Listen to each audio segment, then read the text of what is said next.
Hello guys, so merienda tayo.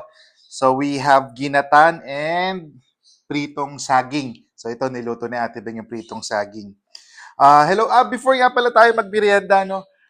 Happy anniversary nga pala kay Ninong Wap Regondola and Ninang Ling Regondola. So sila yung couple coordinator namin at ninang namin sa kasal. When we were in Youth for Christ, sila yung nagga-guide sa amin. Sila yung una naming couple coordinator. So hello, Ninong Wap and Ninang Ling. Happy anniversary to you as a lovely couple. And hello sa mga beautiful kids sila kay Faith na napakaganda at napakagwapong si Pau. Hello, sige, merienda tayo.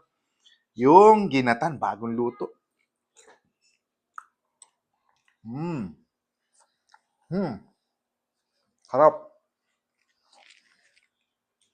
Sarap ng ginatan, no? Lalo na umuulan ngayon. Sarap. Isa pa. Mm. Meron pa akong hot chocolate. Tikman nga natin itong luto ni Ate Beng na saging na saba. Na-harvest namin ito doon sa lupa nila mano sa kabila. So, tikman natin. Mm-hmm. Ito yung masarap na pagkahinog ng saging, no? Yung sakto lang. And guys, nga pala, thank you for tuning in always sa aming mga channel. Dito sa Facebook, Abby Fajardo Cabrera, TikTok, Instagram, and YouTube. That's Abby and Filter TV. Salamat, please share, like, and mag-comment kayo sa video na to. Salamat for supporting. Approve